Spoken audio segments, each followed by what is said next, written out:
వంశీ మొన్న Gannavaram police station లో తీసుకొచ్చి మళ్ళీ కోర్టుకు తీసుకొచ్చి బయటకు వెళ్తున్నప్పుడు ఇలా ఇలా ఇలా ఇలా అలా తొంగి చూసి ఇలా ఇలా తొంగి చూసి ఇలా అంటే ఎత్తుక్కుంటున్నాడు. ఎవడెవరు నాకు అభిమానులు ఉన్నారు ఇక్కడ, కష్టమైపోయిందే, 10 మంది గుంపుగా వచ్చేవాళ్ళు ఇది వరకు.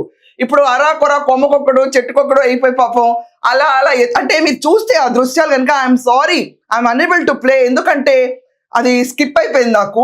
చాలా మంది ఎవరైనా క్యూరియాసిటీగా వంశీ ఎలా అయిపోయాడు, ఎలా ఉన్నాడు అని చూడాలనుకున్న వాళ్ళందరూ ఒకసారి ఆ వీడియోకి వెళ్ళి చూడండి. ఎత్తుకోవాల్సిన పరిస్థితి, బియ్యం మధ్యలో రాళ్ళు ఎత్తుకునే పరిస్థితి లాగా అంతమంది నెగిటివిటీ మధ్యలో తనకి నమస్కారం పెట్టే సంస్కారం ఉన్న వాళ్ళు ఎవరెవరు ఉన్నారని చెప్పి ఎత్తుకున్నాడు. బహుశా జైల్లో ఎవరికి పెట్టుంటారు కాబట్టి. జైలు కాదండి, జైలు కాదు, బయటకు వచ్చిన తర్వాత కూడా ఒక్క ఆదరణ అనేది కనిపించదు వంశీకి. ఇదంతా పక్కన పెడితే వంశీ పాపం నడుచుకుంటూ వస్తాడు. ఏ గన్నవరంలో అయితే జనాల్ని హింసించాడో, ఏ గన్నవరంలో దాష్టికం చేశాడో, అరే రే రే కాలచక్రం కర్మచక్రం ఇంత సున్నాగా ఉంటుందో గుండ్రంగా తిరిగి. నువ్వు మళ్ళీ అదే గన్నవరం కోర్టులో బయటకు వస్తుంటే నీ దుస్థితి చూసి చాలా మంది అరే రే నువ్వు ఇలా ఉంటావా అని చెప్పి జగన్మోహన్ రెడ్డిని కూడా కుళ్ళుకునే పరిస్థితులు లేకుండా చేస్తాడు అందగాడు. కానీ అందరూ డిస్కషన్ ఇలా తయారైపోయింది. అదేనండి, ఇప్పుడు జగన్మోహన్ రెడ్డి అందగాడు వంశీ చంద్రబాబు నాయుడు కుళ్ళుకుంటారని అని చెప్తే ఈయన చూస్తే ఏం కుళ్ళుకోవాలి? ఎంతసేపు ప్యాంట్లు పైకి లాక్కోవడం, ఎంతసేపు చొక్కాలు ఎగరేసుకుంటూ తిరగటం, లేకపోతే ఎత్తుకుని నమస్కారాలు పెట్టి తిరగటం, అంతకు మించి ఏ దృశ్యాలు లేవు.